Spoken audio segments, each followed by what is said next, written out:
motivo de Incofer, y ese puente era precisamente del tren en aquellas épocas.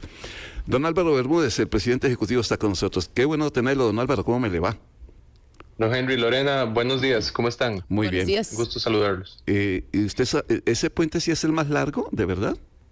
Vea, es el puente ferroviario más largo a nivel de Centroamérica, en toda la región. Es el puente ferroviario más largo. Y entonces, el asunto es que ese puente, muy interesante, que lo vayan a visitar, porque no solo lo largo, sino la estructura es muy interesante. Tiene digamos, todas las pilas, ¿verdad? Todos los, por así decirlo... Las bases, pilotes. Sí, los pilotes, ¿verdad? Son todas estas bases que tienen al menos 40 metros enterrados bajo la tierra. Es impresionante. O bajo digamos, la parte inferior del río. 40 metros. Es impresionante lo grueso de estas columnas, lo largo del puente, una estructura, ¿verdad? Impresionante. Este puente se hizo en 1980. Interesantísimo en ese gobierno de Carazo, que que ojalá pudiéramos ser así nosotros hoy en día, ¿verdad? Pero hoy en día cuesta mucho más construir las obras. En ese tiempo todo era más fácil. En 3 años construyeron 200 kilómetros de vía, reconstruyeron 200 kilómetros de vía férrea, electrificaron y compraron maquinaria nueva. ¿Y de dónde le estoy hablando? No 200, no, eran como 120 kilómetros más o menos, desde los puertos de Moín hasta Sarapiquí, hasta el Río Frío de Sarapiquí, y por eso fue que construyeron ese puente.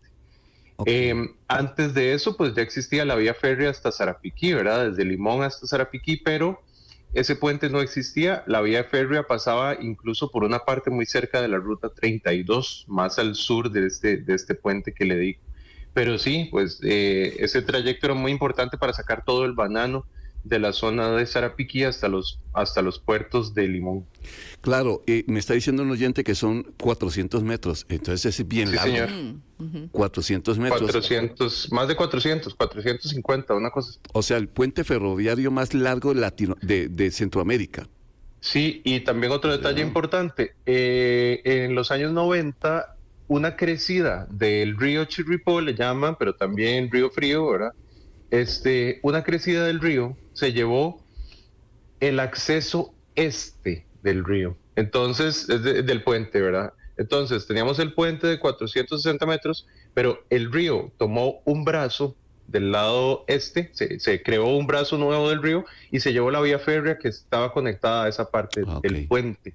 Entonces, hoy en día, ¿qué tenemos que hacer para volver a utilizar ese puente?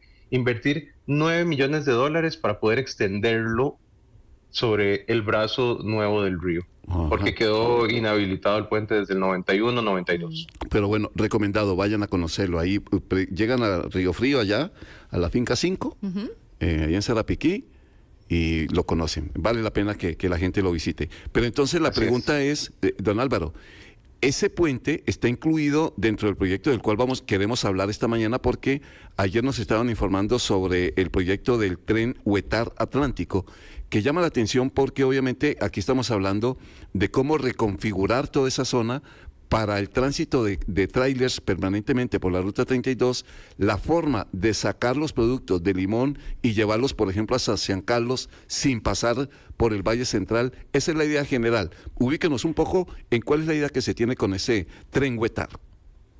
Sí, el puente está incluido dentro del proyecto, correcto. Es un punto intermedio, tal vez, porque si nos ubicamos geográficamente, estamos hablando de un proyecto que conecta los puertos de Limón, el puerto de Moín, principalmente la terminal de contenedores de Moín, pasando por todos los pueblos de Limón, de Siquirres, Matina, Batán, Guásimo, Lesville, que Lesville es un patio que nosotros tenemos, un patio ferroviario, y entonces ahí el tren empieza a subir, el recorrido empieza a subir, cruza este río, llega a Río Frío de Sarapiquí, cruza el puente que mencionábamos anteriormente, llega al Río Frío de Sarapiquí, y de ahí se va paralelo a la ruta 4 hasta llegar a Muelle de San Carlos, pasando por Chilamate, Vuelta a Cooper, esa carretera. Entonces, ¿cuál es la importancia de este proyecto? Por supuesto, sacar toda esa carga que usted sabe, una de las mayores zonas productoras, exportadoras del país es la zona norte. Entonces, montar toda esa carga, por lo menos un 50-60% de la carga, montarlo en ese tren y sacarlo hasta los puertos del Caribe. Entonces, es un proyecto que tiene mucha demanda ferroviaria que lo justifica, sacar toda esa carga por tren, efectivamente. Es decir, que se evitaría básicamente lo que decía ahora, que toda esa carga transite por el Valle Central y transite pues de San Carlos, toda esa zona, y viaje al Caribe por esa parte de Sarapiquí, por la carretera nueva de San Carlos, digamos. Sí, es interesantísimo por eso, por el aporte a la descarbonización, a la descongestión, ¿verdad? Si usted camina, si usted va por ahí por Río Frío de Sarapiquí, hoy en día es impresionante la cantidad de trailers, ¿verdad? De camiones que pasan por ahí con esta carga que viene de la zona norte. Entonces, la idea es montar todo eso en el tren y sacarlo hasta los puertos del Caribe, contribuyendo a la descarbonización y a la descongestión vehicular también. ¿Y eso cuánto nos cuesta? Bueno, eso, vamos a ver, aquí les voy a mencionar el proyecto anterior. Ustedes tal vez recordarán un proyecto que se llamaba Telca. Telca era este mismo recorrido. Sin embargo, pues yo tengo que decir las cosas como son. El proyecto Telca era muy caro, costaba alrededor de 800, 900 millones de dólares y no superó la fase de preinversión. En Mideplan no superó la fase de preinversión. Cuando yo me encontré un proyecto que estaba inscrito ante el banco de proyectos de Mideplan de una manera que no era la correcta. Así me lo hicieron saber en Mideplan, así lo dicen los oficios.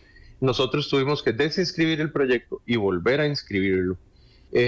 La preinversión en este país cada vez es más compleja. Sí. Yo aquí le agradezco a doña Marta Esquivel, la exministra de Planificación, porque ella tuvo la iniciativa, y tal vez por eso estamos hablando en este momento, de acompañarme a la zona norte la semana pasada para tener una reunión en la cual se viera la presencia de Mideplan, del Incofer, del MOP, de la IA, del ICE, del INDER, 10 instituciones. Estuvimos conversando con la sociedad civil y con instituciones locales, con la municipalidad, etcétera, sobre el avance de este proyecto. ¿Por qué le digo esto y por qué es importante? Porque antes el Incofer iba solo a hablar de este proyecto y el Incofer estaba un poco aislado. Entonces, promovía un proyecto con el cual no se había puesto de acuerdo con Mideplan para inscribirlo de una manera adecuada, con el MOP, para utilizar bien los terrenos que necesita, que son del MOP, etcétera. La semana pasada, como le digo, fuimos todas estas instituciones para ponernos de acuerdo en todos los trámites que hay que avanzar de manera interinstitucional coordinada. Entonces, sí, ajá. No, perdón, continúe. No, y entonces ahora lo estamos haciendo bien, de la manera que corresponde. Es que nosotros no podemos ser una institución aislada. Y ese ha sido el problema de Incofer. Se ha aislado, lleva adelante los proyectos y cuando los llega a inscribir se da cuenta que están mal elaborados desde el punto de vista de la demanda, desde el punto de vista técnico, análisis financiero, económico, etcétera, que se pudo haber resuelto desde el inicio. Si tenías una coordinación, una planificación coordinada con las demás instituciones, y eso es lo que estamos haciendo hoy en día con este tren Huetar, que es el heredero del Telca. Y entonces ahora con todos estos ajustes, ¿cuál sería el plazo? Bueno, el plazo, entonces, también la alternativa como la estamos desarrollando es que también a veces las instituciones se ponen la soga al cuello, ¿verdad? Pagando estudios de preinversión, estudios de factibilidad, y que al final, imagínense, un estudio carísimo. El Telca tenía un estudio de factibilidad de $1,5 millones de dólares, que al final estuvo mal hecho, mal planteado. O sea, hay cosas buenas en el estudio que las estamos utilizando, pero hay cosas que estaban mal hechas. Entonces, ¿qué estamos haciendo? Que lo está haciendo la iniciativa privada, lo está desarrollando una empresa privada con sus propios medios, con su propia velocidad para hacer el estudio. La iniciativa privada es una alternativa para desarrollar factibilidades que se presenta ante el Consejo Nacional de Concesiones. Nosotros como ente ferroviario evaluamos esos estudios y se da la aprobación o no aprobación. Y así está avanzando y tiene dos fases. La primera fase ya concluyó, la fase de postulación. Ahora viene la fase de proposición, que igual está haciendo la empresa privada, agarrando la información que ya tenemos adaptándole nueva información, por así decirlo, analizando mejor la demanda, haciendo todas las cosas que ya sabemos que se hicieron mal, las está corrigiendo la empresa privada, y la idea es finalizar para el fin de este año, lo más enero, febrero, ya tener absolutamente todos los estudios de factibilidad y pasar el próximo año a la etapa licitatoria. Don Álvaro, es que me están haciendo un señalamiento aquí, que en el 2024 quien estaba como jerarca del INCOFER había dicho que la preinversión estaba al 70%. Entonces, ¿por qué ese retraso y cuánto sería entonces exactamente el tiempo? Sí, bueno, yo estaba en el 2024, probablemente yo mismo dije eso, okay. pero como le digo, estamos haciendo todo para que este mismo año, máximo enero, febrero, se complete al 100%, haciendo ese 30% que falta, que son estos estudios. Claro, don Álvaro, y usted entenderá que la gente, siempre que hablamos de estas mega obras, genera desconfianza, porque es eso, o sea, ya la gente dice, aquí estamos hablando ese sueño siempre de tener estas obras y todo se enreda. Usted mismo dice, esos estudios de factibilidad que finalmente tenían cosas malas, gastamos un montón de plata, un montón de dinero como país en los estudios. Y usted resaltó además que cuando hicieron ese tren, la línea del tren, lo hicieron fácil, rápido. Antes era como que todo más expedito para que funcionaran las cosas. Un oyente aquí es que eran, ¿cómo es que dice? Eran inteligentes y honrados. Pero las cosas, al margen de esto, de esos criterios que tiene la gente, el común de la gente, es que si el país comienza a enredarse de cómo desarrollar obra, en algún momento decíamos, incluso se satanizó la alianza público-privada porque se cree que eso es malo para el país, etcétera. Nos enredamos mucho y obras como estas que suenan tan interesantes, porque realmente, y lo digo, suena muy, muy interesante, ¿usted tiene fe que sí podamos impulsarla, que el país tiene cómo hacerlo, que podemos ver esto hecho realidad algún día? Sí, vea, varias cosas, y le digo siempre lo mismo, sí tengo fe y sí tengo mucho optimismo de que las vamos a hacer, pero vea, hay algo importante, a veces se vende humo, a veces se vende humo sobre los proyectos, y yo he tratado, aunque caiga mal por el tema de que a veces yo he tenido que presentar las cosas diciendo, bueno, hay un atraso porque esto se hizo mal, vamos a hacerlo de nuevo, pero es la verdad. Yo prefiero decirle a los costarricenses la verdad de los proyectos que vender una falsa ilusión de que el proyecto ya está listo. Vea, hemos hablado varias veces, tanto el proyecto de tren eléctrico como este proyecto, los dos estaban mal planteados. Y es que el INCOFER planteó sus proyectos de manera que no estaba adaptado a la preinversión. Otro tema importante, ¿por qué en los años 80 se construían los proyectos tan rápido y hoy no? Bueno, teníamos condiciones financieras distintas, teníamos tal vez un nivel de endeudamiento menor, no teníamos una fase de preinversión tan compleja. Hoy nosotros somos un país OCDE, ¿verdad? Pertenecemos a los países ricos, se ha dicho incluso las últimas semanas, y debemos cumplir una serie de lineamientos que nos hace, digamos, nos obliga a cumplir con una serie de lineamientos para la preinversión de los proyectos de este tipo. Y vea, eso no hay que satanizarlo, eso es bueno. Si nosotros hacemos mejor la preinversión de los proyectos, si se planifican mejor, no pasa lo que pasó en la carretera de San Carlos, que dura 45 años haciéndose. Entonces, este proyecto y el tren de pasajeros van a durar mucho menos años construyéndose si se hace bien la planificación, y en eso es lo que estamos trabajando. Pues las abuelas dirían, Dios me lo oiga.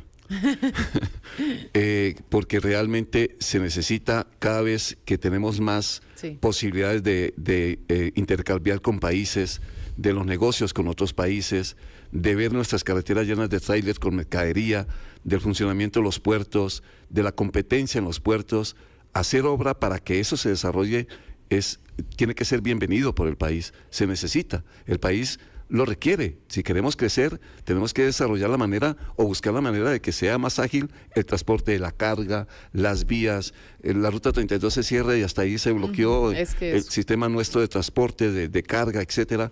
No, todo esto viene a aportar, ojalá, don Álvaro. Vamos a ponerle el ojo a estar pendientes y ojalá que se haga realidad, de verdad, verdad.